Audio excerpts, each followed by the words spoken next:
அவங்களுடைய முன்னோர்கள மனசுல நினைச்சுட்டு, ஏதாவது ஒரு பையில வந்து ஏதாவது ஒரு பிக்க வந்து அவங்க செலக்ட் பண்ணிக்கணும். அந்த டைம் அது கனெக்ட் ஆகும்.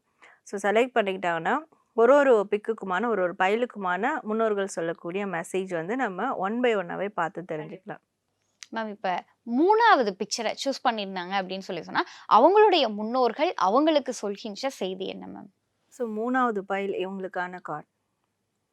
தனியா ரொம்ப ஃபீல் பண்றாங்க. தனிமையில இருக்கிறாங்க. ஸோ இவங்களுக்குன்னு ஒரு ஃபேமிலி விட்டுட்டு போயிருக்காங்க. இவங்களுக்குன்னு ஒரு கம்யூனிட்டி விட்டுட்டு போயிருக்கிறாங்க. அதனோட இவங்க வந்து மிங்கிள் ஆகணும். அதனால கூட இவங்க தனியா இருந்து பிரச்சனையில மாட்டிக்கக்கூடிய வாய்ப்புகள் வந்து உருவாகுது. ஸோ இனிமே அவங்க தனியா இருக்கக்கூடாது. இவங்களுடைய அந்த கம்யூனிட்டி என்ன, ஃபேமிலி என்ன, ரிலேட்டிவ்ஸ் இருப்பாங்க.